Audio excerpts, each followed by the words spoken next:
Hello and welcome back to the Voices of a Vic podcast.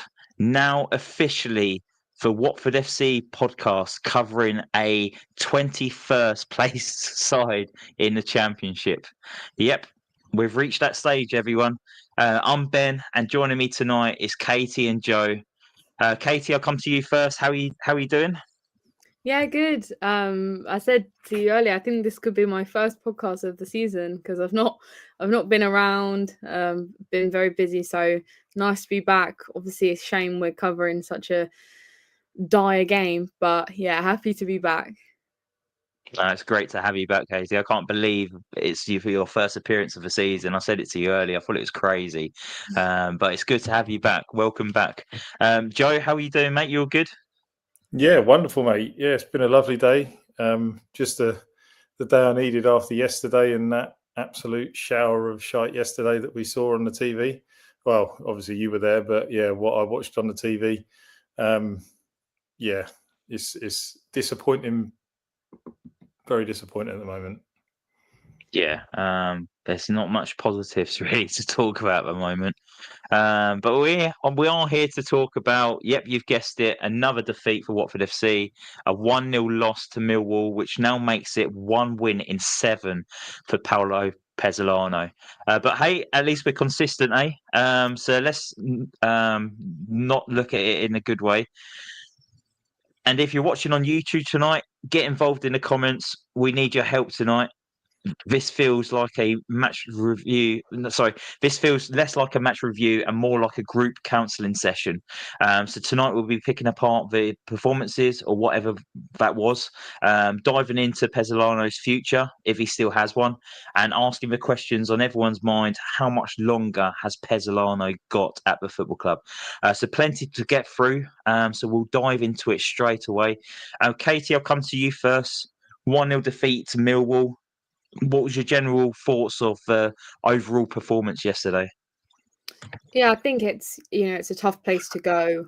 I was concerned because I think Monday night at Millwall, I think I would have backed us to struggle, and I think that did happen. I was quite disappointed with, the way that we set up, the way that we went into the game. I think, it's going to be a physical game, it's going to be a tough game, and I just think that the players selected didn't really reflect that style. And I think that is quite a lot of common sense to think that, that is kind of how you would approach a game like Millwall away. Um, it wasn't all bad. I think there was some standout players that did well. I just think nothing really added up. There was just no, you couldn't pick out what we were trying to do. There was no pinpointing any of that stuff. Um, yeah, overall, just really, really negative football, really defensive.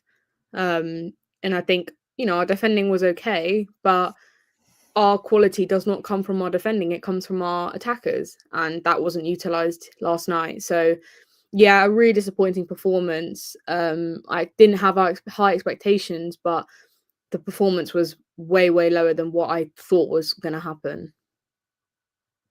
Yeah, no, definitely. I was a little bit gullible yesterday, and I think I've got some pelters on social media for it. I was actually going into a game feeling a little bit confident. Some people have asked me to let them know what I've been smoking. I don't know, very gullible, I guess. I thought it can't get any worse than Blackburn, surely. Little do I know, it certainly can get worse. Another defeat, another uninspiring performance, another negative performance, another performance where substitutions happened too lately. Best players been kept off the pitch. It was definitely one to forget yesterday. Massively frustrated to work a full day at work, head into central London, watch Watford put in that kind of performance, and then get home at like 20 to 12, and then get up for work again today. It's definitely challenging, and fair play to the rest of the following Watford fans that was there yesterday. Over 2,000 for a Monday night fixture that's live on Sky. So absolutely applaud every individual that went to last night. Great noise in that away end. But yeah, ultimately not good enough. Really poor performance. Joe, you watched from home. What did you make of the performance yesterday? I thought it was a word I used in one of my other group chats, other than ours is turgid. I thought it was tactically inept. I thought Pezzolano, I mean, he's looked out of his depth for the last couple of weeks, but more so last night. Again, I just, I said it before, the thing that annoyed me most is the amount of changes. Like, I don't understand how that was our 6th league game of the season. 6th league game of the season? Yeah. Yeah, 6th league game of the season, 7th game. And you're making 6 changes again to a side. Like, you shouldn't be making that many changes. Like, we've obviously had 9 days since our last fixture. So we've had longer than anybody else. Obviously, I appreciate that we've got less time going into our fixture on Saturday. However, the teams had longer. I don't see why people couldn't play that played last weekend. I was voice noting one of my other friends, Gary, this morning, and I woke up, I was raging still. I was raging. And, we were saying, what has Semedo done to warrant a start? Like, what has he done like this season to warrant a start? Like, Kurangard, at least, and again, he came on and he was very unlucky with that opportunity. But what did Kurangard do to get dropped? He did nothing. He's doing the best he can. He's creating opportunities for himself. He's doing well. As you said, substitutions happen too late. Why are you bringing on our best players in the 71st minute? That should have happened 15 minutes earlier. You're not going to get much out of them 19 minutes before the end of the game. Vata, he was being told something by Pezzolano coming on the 86th minute. He looked absolutely raging coming on that pitch at the end. I'm sorry, I don't care what anybody says. He looked fuming. He was like, what's the point of me coming on? Like, why are you bringing me on 4 minutes before the end of a game? People playing out of position. He's not I'm still confused as to why Banqua's been dropped. Like, Banqua's done nothing for me to warrant being dropped out of the team. He's been one of our best defenders, most consistent defenders. Just because a geezer's coming from Man City, you've got to play him all the time? Like, for me, I believe you've got to earn your start. You don't, I get you're a name, whatever. You come from a big side, whatever. But you should have to earn your start. You shouldn't just walk in, and you shouldn't be dropping people that are putting in good performances. And he just looks completely lost at sea at the moment, Pezzolano. Yeah, I agree to every word you've just said. With James Abankwah as well, Caity, I found it quite puzzling how he has found his way out of a team lately. It looked like Pezzolano doesn't like playing people after they've played international games. We saw Irakunda be on the bench against Blackburn, and Abankwah went down to a bench, and he still hasn't featured for Watford since. But yesterday we gave a debut to Mendy, sorry, and he's traditionally a centre back. He was asked to play at right wing back. And I felt sorry for the guy yesterday. I thought he was hung out to dry by the head coach, by Pezzolano. He did the best that he could do, and that's all I asked for in a Watford shirt. But there were so many occasions where he got the ball and was going forward, and he had to cut back because I don't think he was confident enough to get forward and cross the ball into a box or beat his man, and that was frustrating to see. But why I'm asking this question is I definitely believe that James Abankwah would be able to do a job at right wing back. He made his debut for Watford playing at right back when he made that crunching tackle on the Derby player within 30 seconds. And he's played there on a couple of occasions. And I just feel like he would have been a better option to play there. And nothing against Mendy as well. And I hope he goes on to have a really good, successful Watford career. But making your debut away at Millwall away it's quite a big jump to reality, really, to English football. So were you a little bit surprised with maybe the selection of Pezzolano and maybe playing players out of position like Joe suggested? Yeah, the playing players out of position, is really, really frustrating to me, because I'm just thinking all the time, you literally have players who play that position, and you would rather play someone who has played that position once in their career 20 years ago. Like, the expectation for them to go on out on the pitch and do a solid job, your job is on the line. Like, you should not be taking risks like that. You should be sticking with what you know. And this is what frustrates me the most, is that I genuinely don't think he knows. Like, I think he doesn't know what direct style of play to play. He doesn't know his starting 11. And we're seven games in. You know, from Charlton, I remember saying to you guys, I remember saying in the group chat, I think I even said it on Twitter, it's the first week of the season and we don't look like we know what we're doing. He doesn't know who his best team is. He doesn't know the style of play. He doesn't know the formation. And obviously, yeah, everyone said, give him time, let him work it out. And I said, no, by the first game of the season, you should know what your starting 11 should be. You should know your style of play and the formation. You should know what works. What have you been doing all pre-season? And then it makes you question now, what have they been doing since that Southampton game? Because it feels like things were starting to finally click. And now we're back to where we were eight weeks ago. And there doesn't seem to be any type of progression. The fact that he's still trying to juggle things, changing teams, playing people out of position. The players who are out of position, like Max, his name's Max, isn't he? Eileen. Max Delane. Yeah, Elaine, sorry. He again in Blackburn, oh my god, he looked almost like scared. Like, he looked terrified playing in that position. And it reflected in his performance. It wasn't a good performance for him. Again, he looks more comfortable when he's playing in his natural position, as it should be. You know, you should be relying on having the players play in their specific position, because that's obviously where they're going to do the best. And you want that for your team, because how can you expect your team to succeed if you've got Bar playing right wing back? Like, it does not make any sense. It's literally insane to me. The baseline of as a manager, if you don't know what style of play to be playing, the lowest thing you should be doing is playing your best 11. Then you can go from there, because I'm sorry, it's not good enough. The performances haven't been good enough, and there's a lot of questioning behind Pezzolano at the moment. But we'll dive in a bit deeper in Pezzolano in a minute.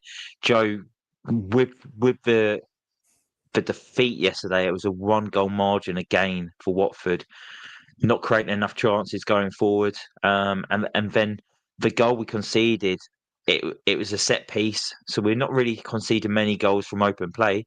We've managed to shore that bit up from our game, and that's fine. We've got a bit of a solid foundation, but ultimately, if you don't create chances up the other end of the pitch and don't score, you're going to lose these games, aren't you? Yeah. Do you know what? I was actually thinking last night, that's, what is that? Four direct free kicks scored in 4 games now between opposition and us, isn't it? 1 Swansea, 2 against Southampton, none obviously Blackburn, and then last night. So there's a lot of free kicks going in at the moment. But yeah, I don't know about you. I don't know what you saw from the away end. I know you've probably seen the replay, but I was disappointed with Selvic's positioning for the free kick last night. I think he could have taken a step earlier than he did coming over for it, which made him obviously not get to the ball. He obviously then clattered the post and was down, and obviously I shouldn't laugh. It was just a comedy goal, really. He should have done better. I was wondering why he was lying on the pitch, because from where I was, I all I saw was a ball hit the back of the net, a Millwall player run over to the fans and do a knee slide. And then next minute I looked over and Celtic was just lying there on the floor. I was like, what's actually happened there? It was a bit of confusion. I guess with you being at home, you had the advantage of seeing it on the replay. Yeah, so he literally obviously clattered the post as soon as he went across. He completely misjudged the ball, and it did look nasty. I'll be honest, I was surprised. I thought he was going to come off straight away. I'm a little bit annoyed that I really don't understand the substitution at half-time, because he's either okay or he's not okay. You don't play then that was the 9th minute. You don't play the rest of the first half. and then go, actually, I'm not okay to come out. Like that's a bit of an odd one. Like the doctors will either say, you let's see how you're going to get on. You're either concussed or you're hurt or you're not. Like it's not a let's see in half an hour and then we'll make a decision at half time when you come off. That kind of was a bit embarrassing for me. Like the subs as well. It's kind of the same thing, just going off what Joe said. Like there's no fixing issues. Like that thing with Selvik, he probably should have come off after that because, concussion, and then at half time to do it. But then also to not make any other changes at half time when you're clearly really, really struggling just makes me think you're not aware of what's happening in this situation, or not really. You're just going off what other people might be telling you to do or what the players are saying, Well, losers. I've got something for this as well. I think with the whole Selvik situation, I feel that he obviously showed more signs of a concussion at half time, and that's why they had to take him off at that point. But going back to what you've just said there, Caity, and also with Selvik going off now for a concussion injury, he'll be missing the game this weekend against Hull City because protocols. He has to be not involved in a match day for or training for about 7 days, I believe. So he will probably miss that and might be available for Portsmouth away next week. But yeah, Caity, when I saw just one sub at half time and so many people around me was like, are you telling me that Pezzolano is happy with all the individuals for that first half performance? Are you telling me that he's actually satisfied with the players that are entering the pitch again? Like, surely he would have seen what everyone else saw at home in the away end. It wasn't good enough. There was no urgency. There was no intent to get the ball forward. We needed width. There was no width at all. We needed someone to hold the ball up, a bit of presence, and it was non-existent. Sorry, Joe, went off on a tangent there and stole your moment, so you can have the limelight back. No, that's right, mate. It's all right. No, I was just going to say there's it's been pointed out a number of times that Loser's been trying to do a lot from the pitch as well.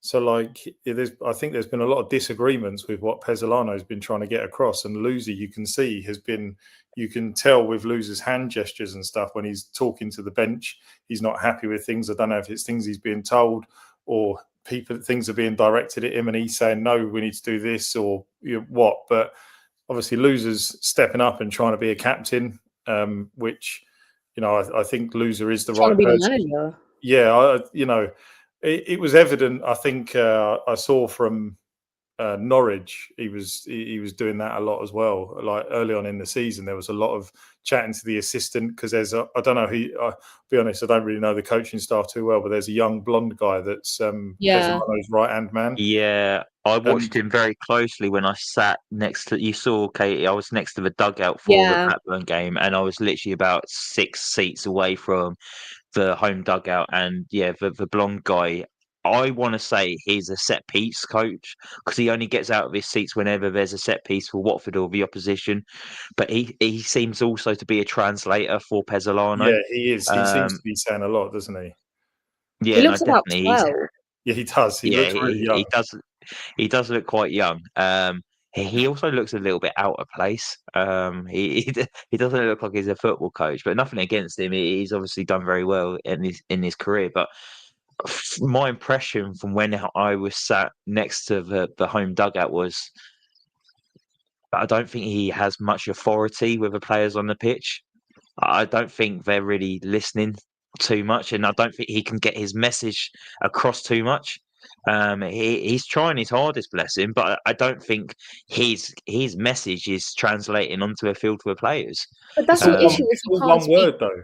But you can't speak good enough English. Yeah, and it's not his fault. I'm not saying, you're not going to he was going absolutely mental at Hector Cipriano when we conceded a corner and we were trying to defend the corner, and he was going mental at him because I don't think Hector won a header, and he was going, Hector, aggressive, attack, and it was just he's not really getting that across to the players. No. And it's okay, he's trying, but I don't think it's clear enough for the players. But when you need a translator for everything you want to say, that is really difficult because in the moment you can't, and also as a player, you expect your manager to be able to communicate at a level of English that is, you can have a back and forth conversation. When there was that video of him saying in the dressing room, they posted it a few weeks ago after one of the games, he says the first sentence in English and then he speaks the rest of it in a different language and then is translated. Even to me, if I'm a player, I'm already kind of like, why am I listening to you being translated? And I'm not saying he isn't trying, because of course he's trying. It is so difficult to learn a language.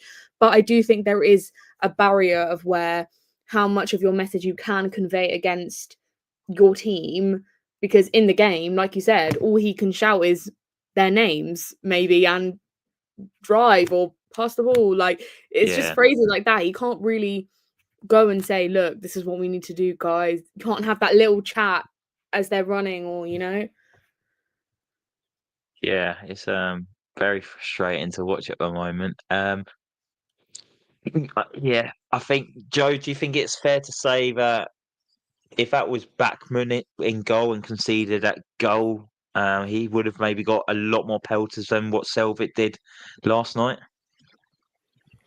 Maybe. I think, to be honest, I think people did give him enough stick last night. I think people were critical of his positioning, like I said. I expect him to be making saves from, especially when it's not in the corner. It wasn't. It didn't have any whip on it. It wasn't. He didn't hit it with really any venom. I don't know. I don't know if he just completely misjudged it and didn't expect it to go in, because it kind of did. It was a bit of a weird technique the way he did hit the ball, but it dipped at the last minute and obviously it went in. But yeah, I think if Bachmann was in goal, of course, we're going to obviously probably have plenty to say. But yeah, I'm disappointed overall. I don't really know what to say about Selvik, to be honest, because that's the second. Is that the second mistake he's made now that's kind of cost us? What was the other one? I know he was to blame for Portsmouth away last year, but he No, also it was put in a one. There really was good one this performance. season. Where was it? Where it went? Oh, it was Norwich at home, wasn't it? In the cup. Norwich at home, He Oh, went yeah. through his hands. Yeah, that So was yeah, bad. But this is the point we made last season when Selvik had a consistent starting 3 or 2 or back 4 or whoever it was in front of him that were playing every week. The side looked a lot calmer because he knew what was in front of him. There wasn't chopping and changing. There wasn't the team kind of picked itself because we Cleverly didn't have a lot of options at that point. So as soon as Cleverly knew what he had to work with, the players knew who was being picked most weeks, unless there was an injury or suspension or whatever. So Selvik knew what he was working with. Now, again, this is what happened to Bachmann, and this is what happened to Selvik at the beginning. When there's a lot of changes and you've got different people in front of you every game, you don't know who's going to be starting in front of you.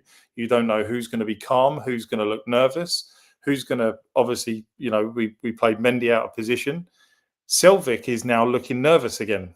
There are situations where Selvik doesn't look comfortable. This isn't his fault. This is down to the selection of the team.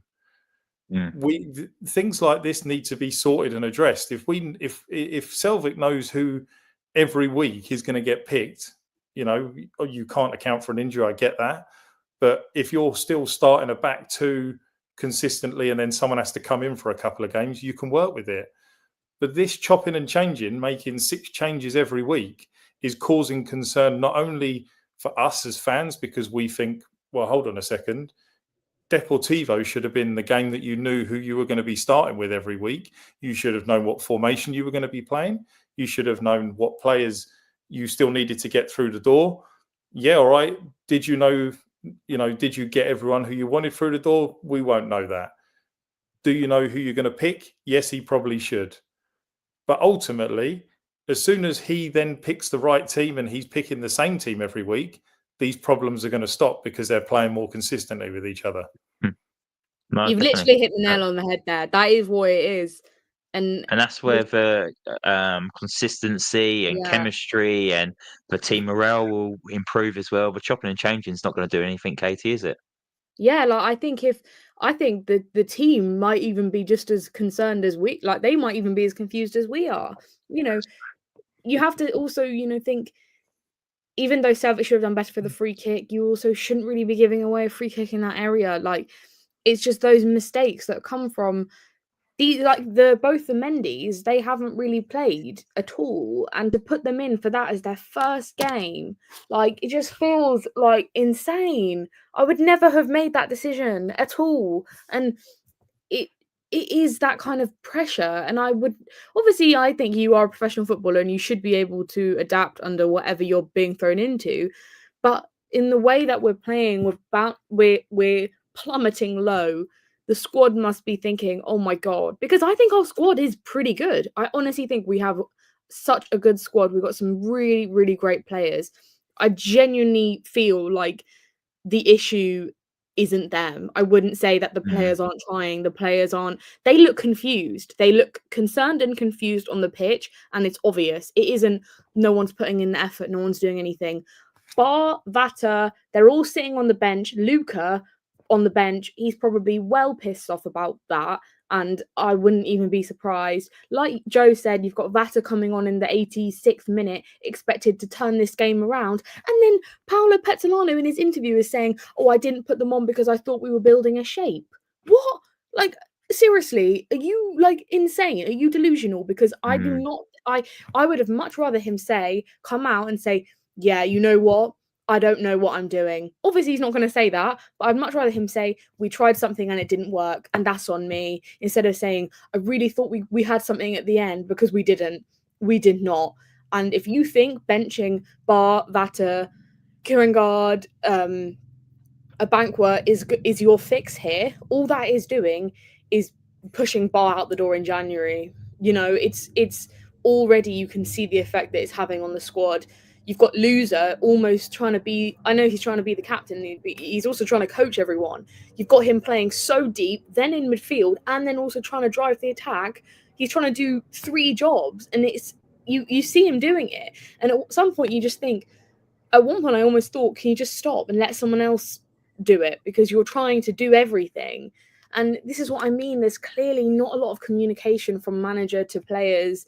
And if there is, it's clearly not very good, because it's more just him going, run, score goals. Like, that's probably what he's saying. Like, it's just not, it isn't good enough. And I just think that there's no element of tactics. I do not see any tactics here. I just see whatever we're producing, and it's rubbish. It's terrible. See, I looked at that second half performance, and particularly the good spell of period that Watford had in, like, around about the 50th minute, 55 minutes, where we had 5-10 minutes of really good possession, pushed Millwall back. They was camping in their own half. Okay, we didn't do much with the ball, but it looked like, okay, we're trying to do something here. For me, a proactive head coach would make those changes and not delay it till Bar and Vata enter the field in, like, the 75th or 87th minute. A proactive coach would see, okay, we've got a bit of momentum here. Let's try and let's up it a level. We can see that we're getting a lot of joy down where Fossa Mensah was on the right hand side, and he delivered about 3-4 balls into a box, but they weren't up to standard. Let's try and put Bar on early. Let's take on this man. His man was Joe Bryan, who is like mid-30s. He was on a yellow card from early on in that first half, and we did not test him at all. A Bar against a 33-year-old, or however old he was, would have had him on toast. We could have got him down to 10 men. We could have won a penalty or something, but that's what we're not seeing at the moment. We're not seeing the proactiveness from Pezzolano, and that's really frustrating. Let's just dive into Pezzolano a little bit more. Joe, it's just 1 win in 7 games for Paulo Pezzolano as Watford head coach. Is he walking a very, very thin line at the moment? And is that record of 1 win in 7 games a sackable offence? Do you know what? I actually don't think the 1 win in 7 is a sackable offence. what's a sackable offence is what's going on everywhere else within the club at the moment. Like that's the concerning thing. He just doesn't look like a confident person, and that is rubbing off on the pitch. When you've got a person that looks worried, you've got a person that's looking like he doesn't know what he's doing. The cameras were going to him last night, and he just was stood there on the sideline, just straight faced. There was nothing going on, and I'm just thinking, at least do something, at least say something, at least like showing the players to drive forward, at least just show some passion, just show something. And you're not doing anything. You're just standing there. So I don't, if that was last season and that's Cleverley and that's 1 win in 7, you go, that's not a sackable offence, because you can see that Cleverley's trying to do something. You can see that Cleverley's on the touchline. He's up every 2 minutes. He's up shouting at the players. He's doing things in training constantly with the players, trying to get them to the best of their ability. You see what's going on. You can see the mentality that he's trying to bring within the camp. You can see everything that he's trying to do to bring things together, to gel things together. And this guy now, Paulo Pezzolano, is not doing any of that. That's the sackable offence for me. That is the thing that is causing me the most concern and making me worry that if we don't change manager and we get somebody in that's actually going to bring these players together, there's things. Just a couple of things I'll just mention that kind of reminded me. Do you remember the Millwall game a couple of years ago? Did we lose 3-0 or 3-1 on the Tuesday Matty night? Pollock horror show. Matty Pollock horror show. Obviously, Mendy's performance wasn't as bad as that, but that made me think of Pollock. He was thrown into a tough situation. He was thrown into a game that probably wasn't the best game. He was out of position, and I just felt really sorry for the guy. I mentioned this in, obviously, the voice notes you were not appreciating sending last night. But every time he was going down the line, he was stopping, as you said, he was going backwards because he wasn't confident in crossing the ball, because that's not what his job is as a footballer. I get that at some point in your career as a footballer, you probably would put crosses in, but ultimately his job is not to continuously cross the ball like Ngakia or Patrice or Ryan Andrews when Andrews was here, that they would do, things like, that, or I would like to think that he knows that as a front three of Irankunda one side, bar the other, and then Kurumgard in the middle, going through is our best front three. Like, I can see that. If I was the manager, It's not rocket science. Anyone can see that. Anyone can see that.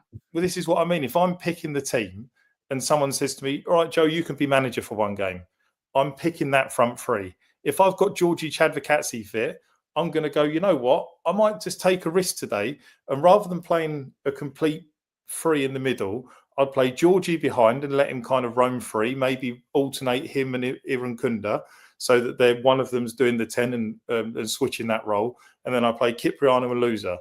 That as a front six is our best six. I mean, that's just unbelievable. That wins the league for me. Well, I think that six, for me, based on what I've seen in certain games this season, that six could walk into any team in the Championship so far this season, because there's not a front six, I think, that's blown me away yet in the Championship. It's been a very mixed start, I think, for a lot of teams. And then the defence at the moment, who knows? I mean, we just don't know who's being picked from one week to the next. But ultimately, I think Caben and Abankwa should be playing if it's a back four. And then you play, if he's fit, and Ngakia because he's best at fullback. And to be honest with you, based on what I've seen from Bola, he started well. He's had a bit of a mixed last couple of games. I bring Wiley back in because I think Wiley actually did all right when he came on yesterday. Yeah, he looked a bit more assured in that position. Bola looked a little bit all at sea yesterday. I don't really blame him, if I'm being honest. I wouldn't slate him. I've been impressed with him at times this season. But again, because Pezzolano's negativity and his attitude and what he's trying to do isn't coming across, I think it's making players look a lot worse than they were at the start of the season. So, yeah, that for me, if I'm picking a team, that's the team I'm picking.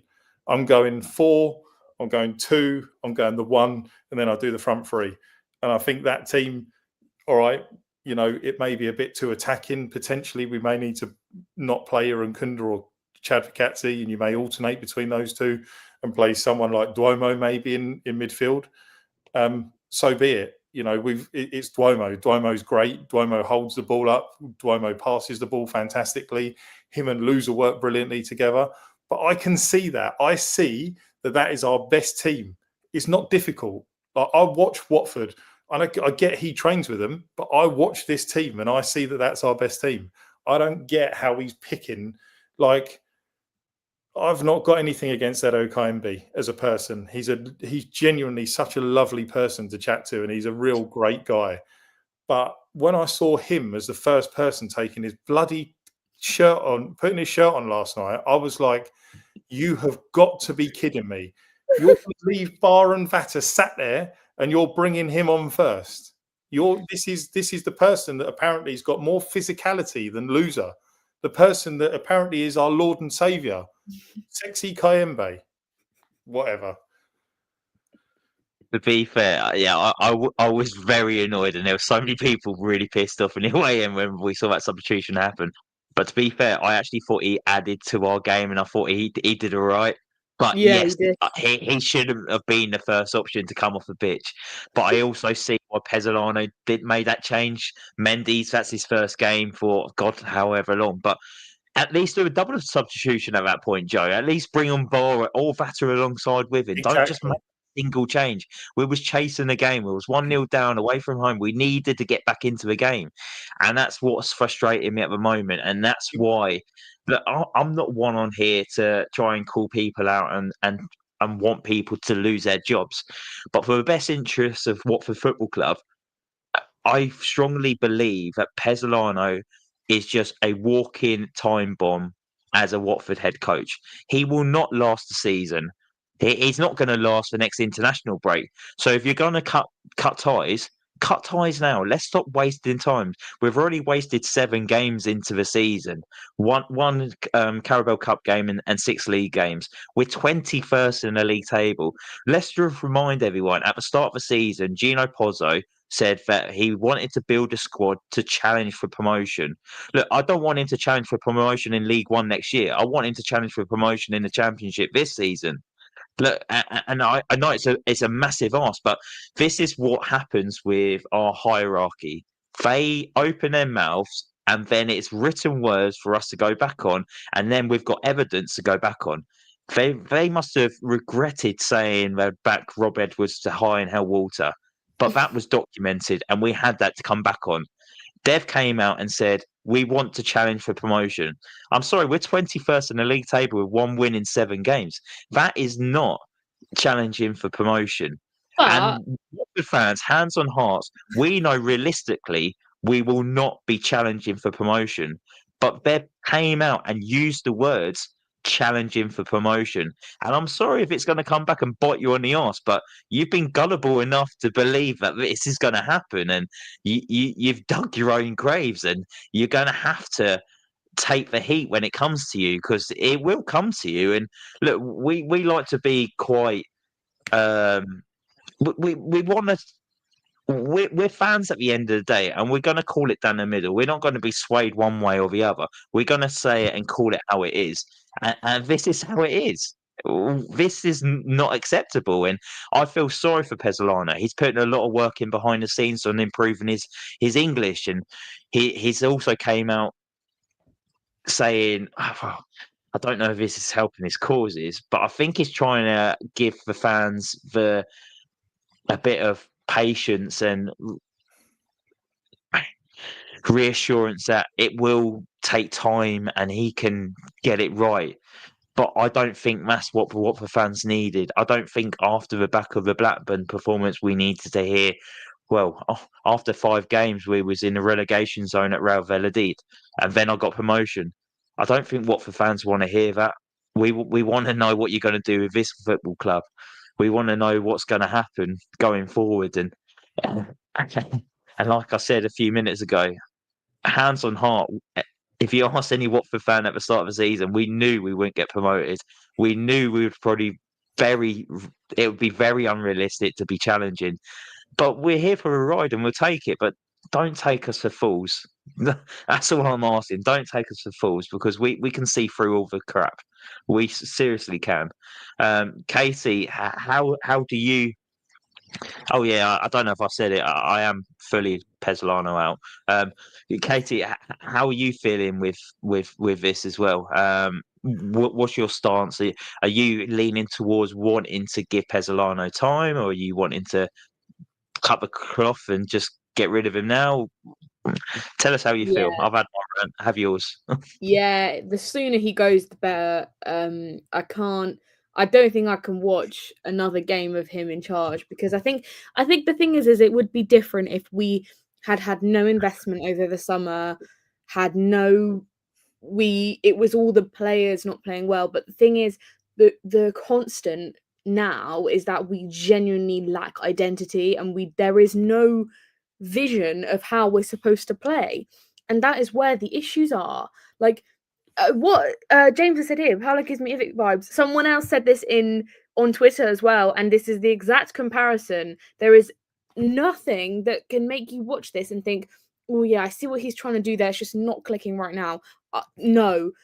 For once, the owners have invested into the squad. They have brought in great players, genuinely good players who can, we've seen what they can do. And this bloody manager is making them rot on the bench. No, it's not good enough. You don't do that to your best players. It's literally insane. It feels like self-sabotage at some point, where you have to go, what are you doing? How is nobody in that dressing room, in that management, his assistant manager, anyone who has some sort of say, thinking, are you sure that's what you want to do? Are you sure it's the right thing? Because at the moment, it looks like he doesn't even know how to play football, because that's what is translating on the pitch. I really think I would definitely say give him time, because I do think if it was Tom and he had, we gave Tom a lot of time, but Tom cleverly achieved better with a worse squad and was still sacked in the end. And Pezzolano is doing worse with one of the best squads I think we've had in a really long time, and is still, in charge. I really, really, really don't see this getting better. I don't see it getting any better. I think people said on Twitter, I was having conversations, people saying, oh, it's all reactionary. Like, the whole culture of the club is to sack the manager. This is the one time where I genuinely think sacking a manager this early is genuinely justified. Because don't get me wrong, yeah, there has been good moments, but there's been good moments from like Irakan and Bar, like, because they're good players. And for once, he actually played a right setup. And look what happened in what was the game? Not Southampton. QPR. Whatever game we won, he actually played the right, set up and play. And look, we did well. Southampton, we did well.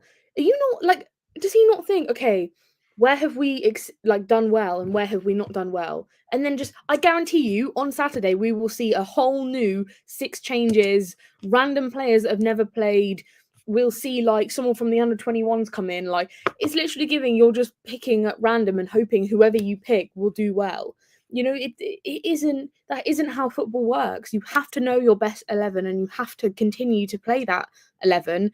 And if you have injuries, if you have a different game where maybe it's a different style, you then make changes based on that. But you never, ever make 6 changes week in, week out, because it's just going back to like what Joe was saying about how everyone is uncertain. No one knows who's going to play or who they're going to have in front of them, who they're going to play off against.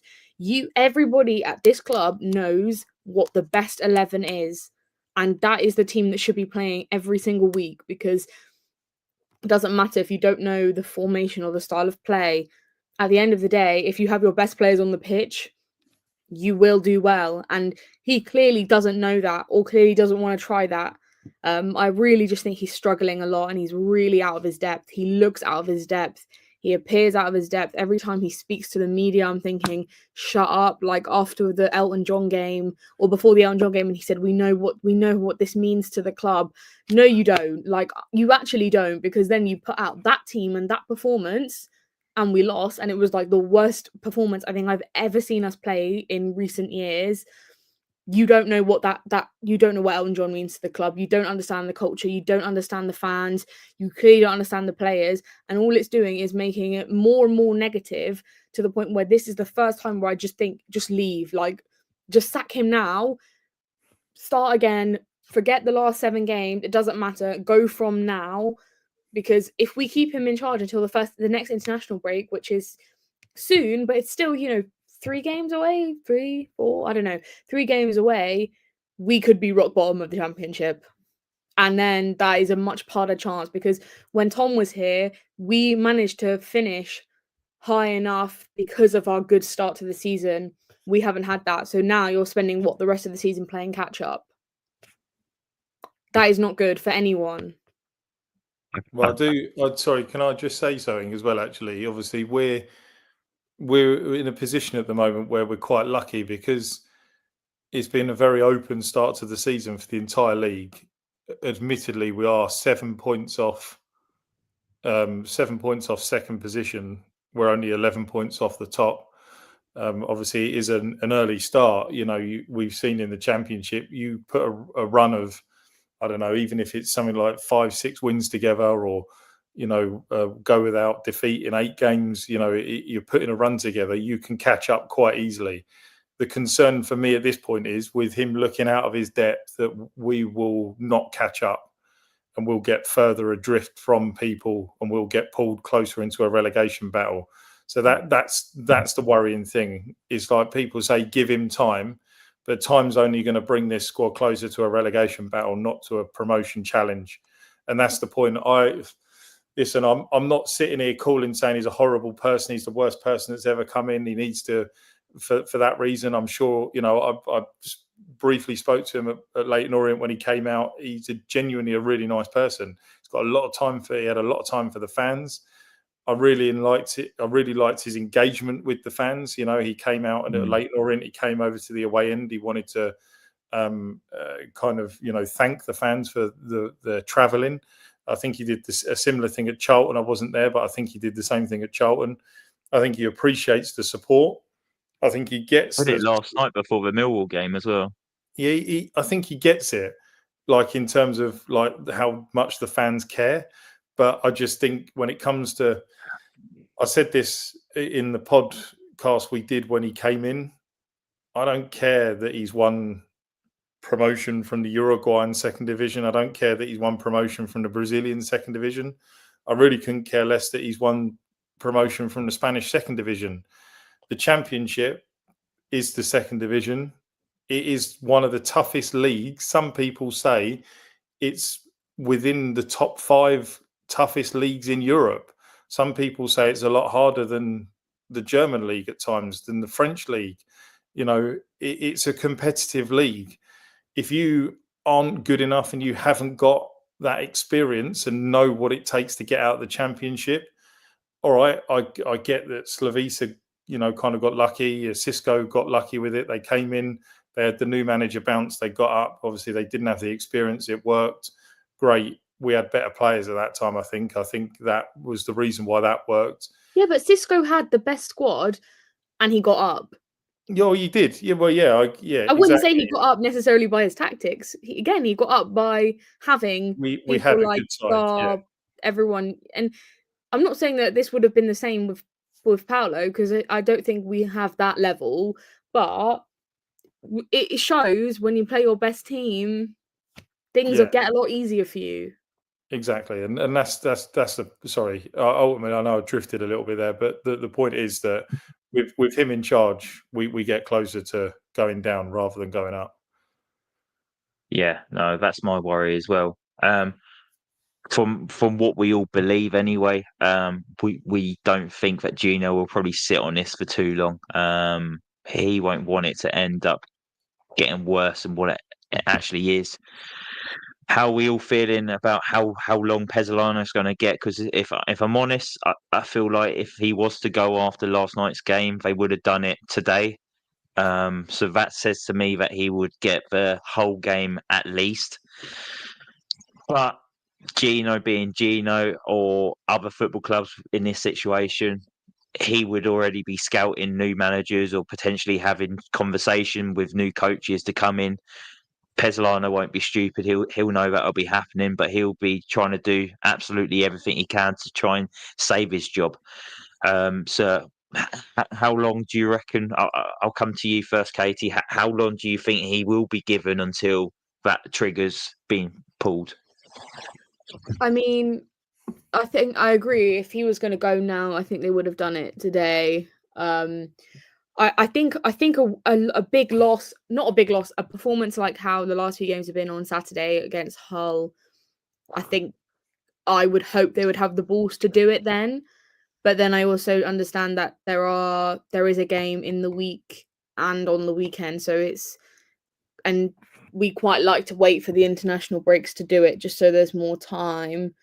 But honestly, I wouldn't want them to wait. If he isn't showing any signs of kind of trying to fix his mistakes against Hull, because after the international break we go into a lot more tougher games, and for me, I think a bad performance against Hull and not even a bad performance, a bad manager performance from him, I think I hope he goes. I hope he goes as soon as possible, to be fair, because I don't have any faith that it's going to work out for him and that things are going to get better. But I'm hoping against Hull, and then maybe, I don't know, if the manager isn't ready, I don't know, just give it to like Mariappa. Mariappa, it's your time now as the under-21s. Here we go. Give it to Mariappa and Gosling, and then let them do it, and then get the manager in whenever. But I honestly think at least they'll know who to play, and they understand the team. But yeah, I'm hoping he goes after Saturday. Even if we win, I hope he goes. I was joking to Cam last night, so he could give it to Gos and Maps until the end of the season. Yeah, Joe, How did what Tom do you Cleverley reckon? get his job? Yeah, there you go. Joe, what do you reckon? Last go at it against Hull, Yeah, I win or personally, lose? I think he's gone at the weekend. I think regardless of the result, I think I think they're probably looking at it and going, he's just not good enough on the pitch. So I think as you said, Gino's not a stupid man. He's probably talking to people. He's probably started. We know what's going on at West Ham at the moment. They're obviously in the background. They've been seen photographed chatting to Nuno at the West Ham training ground. They're doing things behind the scenes, trying to get a new manager in. Before things get a lot worse. And I think Gino personally will be doing the same. Who that is, who knows? But my concern is obviously, we don't win this weekend. If we draw or lose the game at the weekend, Portsmouth away is a tough game, and then we've got Middlesbrough before the international break. These are now. It's a must win on Saturday, but even if we do win it on Saturday, I think there is a concern that we won't. Maybe we may only get one, or if we're lucky to get 3 points out the next two games. It's just a worrying time at the moment. Obviously, it's very early on in the season, so let's not completely panic. But we've seen with Sheffield United, they've had a bad start. They expected with Wilder coming back in, having Charlton at home, not the perfect game, but a game that you would like to think that they would have got 3 points. And if they were playing well, they probably would have got 3 points. And because there's a lot of, again, confidence is low within that side, they completely fell to pieces at the end and they lost that game. And obviously they're now six defeats. So, we're lucky in that sense that a team like that is behind us, but they're only going to keep failing to win for so long.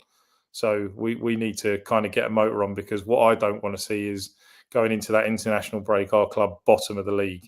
And even Sheffield Wednesday are going to places like Portsmouth, which is a tough place, and picking up points. And those players are really playing for the shirt. So, yeah. Definitely. I think if you make a change now, the fixtures will be a bit more favourable for the incoming manager. You would obviously have Hull at home, Portsmouth away, Oxford at home before the international break, and then after the international break, it's Sheffield United away, West Brom at home, Coventry away. So it's going to get tougher for Watford Football Club. So I feel like if you're going to make a change, you kind of have to make that change now. Caity, would sacking Pezzolano actually improve anything? Yes, 100%. It would improve everything. I honestly think that where we are currently, and I'm not saying we're going to get promoted at all, but I think we have a decent squad. We have chance to do well. We are just lacking that manager. Genuinely, this is the first time in years where I feel like it is genuinely the manager's fault. This is the first time where we have seen investment, maybe not as much as we would have hoped. And I'm not saying everyone is brilliant, but we have seen enough investment to actually give us a decent squad for once. We just are lacking that manager who, like you guys said, knows the league, understands championship football, and will bring us to our success. So I really think the sooner he goes, the better. We don't want to be getting into Christmas and having loser, bar, even Irukunda, I would throw in there, Vata, all in bad moods because of how we're playing, where we are in the league. They've been promised Premiership football next season. That's the only reason why they're probably here, I can assume. So for their sake, you need to be thinking, like, for example, Loser only stayed because of the signings that we made, because he saw the progression there. So for me, the sooner he goes, sooner we can just crack on and actually play the football that we know we are all capable of playing. And Joe, I've been thinking it's Borough before the break. It's not. It's Oxford. You said it right. I just looked at the fixtures, like, where have I been getting Middlesbrough from? But that run after the break, though, when you look at that run of games, Sheffield United, West Brom, Coventry, Borough, Ipswich, and Bristol City is like that's a real tough 6 games. Yeah, what perpetrations are happening here? Jesus. Yeah, and it's tough. And then you've even then got Derby away, which could be tough, just because it's away. But then you've got Preston, who are doing really well at the moment. Like, Preston are even in the playoffs at the moment because they're doing well. So really, it's an 8 games going into December that I don't. It's not favourable. And then the January curse comes. Well, away from home, Watford just look awful. We've not won for about 220 odd days. I think the stat was the other day. So mid-February was terrible. Yeah, terrible record away from home. So we just need to stop picking up points. And thankfully, we've got a home game this weekend. But I can see it getting toxic if we concede early doors. Jesus Christ, that's going to be tough. Joe, Caity mentioned it a little bit earlier, squad depth and quality. And I think you've mentioned this as well. We're not expecting too much, are we, really? No, I don't think so. I don't think so at all. I don't think it's too. I don't think what us we as have fans a decent squad. We're not expecting too much at all, are we? We should be higher up the league, and it is down to a manager. I feel like if anyone else was in charge, we'd be performing much better. Well, I've said, like, my cousin's a QPR fan, and we were talking after that. Obviously, they lost to us, and then they lost 7-1 at Coventry. And he said, we are awful. This is terrible. This is absolutely shocking. Goes, look how decent you looked. Like, you were attacking well. You played really well. And you look at the difference in the direction they've now gone and the direction we've now gone. And it's literally like they should be where we are and we should be further up. But because there's no confidence, he's not utilising the players that we've got within the squad. It's really showing now that there is we're really struggling. Yeah. And you know what? It might just be a confidence thing, Caity. It might be we turn up at a weekend, we get a win, confidence grows back, and it might click, and we all might be pleasantly surprised. But I just have that horrible feeling that it's not going to happen. And I'm not very good with predictions anyway. After me predicting that we would have put in a performance last night and come away with 3 points. But Caity, how would you describe the atmosphere amongst the fans at the moment? I think there's two people. There's people who acknowledge that we're not playing well and that it is down to that manager, but they are hoping I had conversation, people were just saying, look, let him have a full squad. And I'm like, but he has got a full squad. He's got most of it, maybe not Georgie, but realistically, like, that's not a huge make or break. And I think for me, and I think a lot of other people, 7 games is enough. 7 games is enough time for you to show us what you're going to do with this squad for the rest of the season to get us promoted. And I'm not seeing anything. So I think most people, okay, in the beginning, fine, give him time, give him the first couple games, let him settle in. But by now, I would have expected to see an improvement and expected to see some sort of consistency. So I think a lot of people are on that same page too, in the sense of he's not going to get any better. It's clearly out of depth coach thing, and it isn't his fault. I don't blame him. Like Joe said, I think he's a nice guy. I don't think he's purposely trying to sabotage. I just think he's out of his depth. He doesn't really know this league, doesn't really know anything. And I think that's where we're falling short.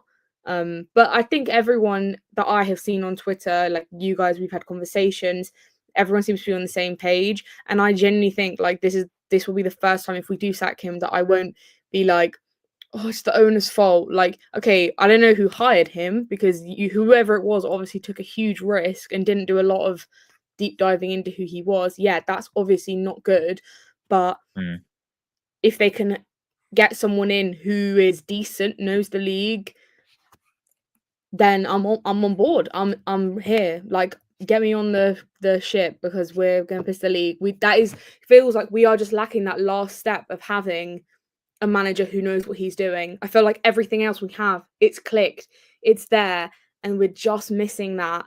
And that's how I feel. And I feel like hopefully other people in the club feel that way too. So yeah, I think just see what happens on the weekend, but I don't really see it getting better. Is it worth pointing out that Gino appointed Valon Barami, didn't he? That was a Gino thing, right? I believe. I don't know. Well, it's worth pointing out that since Barami come in, Barami spends all his time in the dugout. Like, we've seen him, with that Charlton decision opening day when we didn't get that penalty from Iran Kunda, all you could see from the bench was Barami throwing his arms, having to go at the fourth official. Barami's been in and around the dugout and getting involved and doing things. There was clearly a concern at the beginning of the season for Pezzolano, because Barami was put there. If there was no concern, Barami wouldn't be on the bench. I don't know why you'd have a sporting director or whatever his title is involved so heavily on the bench. That's not your job. Your job is to do things upstairs. That's why you come into the club. So there was clearly a concern, I think, at the start of the season, which is why he was brought in to try and, I don't know, potentially bridge the connection between the players and the manager. But for whatever reason, it hasn't rubbed off. So, yeah, I just, like Caity said, I think us as fans, we're all on the same page. I don't think anybody has any ill feeling towards him. I just think we want the change because we want the situation to get better. No, I agree, and I think it's obvious for if you go on Watford's Twitter feed or Instagram feed after the game when they announced the 1-0 defeat away to Millwall, you just scroll through the comments there. I think it's plain to see that Watford fans are very unhappy and they would like Pezzolano to move on, and that's nothing against the man. It's just we've had enough of his style of football, his team selection, and we're not entertained. And we can only see this heading in one direction, and we deserve better as fans of this football club. Are we a little bit impatient this year? Potentially, but look at the culture that's been set at this football club. Our owner doesn't give manager time, so why should fans give the same time? So I think it works both ways, really. And I think we're not going to lose any sleep over the sacking of Pezzolano, and we wish him best for the future. But I think if we see that corner flag get announced in the next coming days or weeks, we're not going to be surprised. We've all seen it coming, and we've all predicted it, and it's going to happen. I guarantee it will happen. He will not make the next international break, which is after the Oxford game. I want to say on the 4th of October. That's the last game. So yeah, he will not be in the dugout then. He'll be long gone.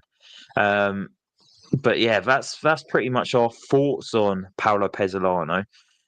So I think we're just going to probably wrap it up there. We've kept you all long enough, so I really appreciate everyone watching tonight. So thank you for watching another episode of A Voice of Vic. Thank you everyone who's joined us on our YouTube channel tonight whilst we've gone live and got involved in the comments. Really do appreciate the support, especially during the weeks like this when it's not exactly the easiest club to talk about.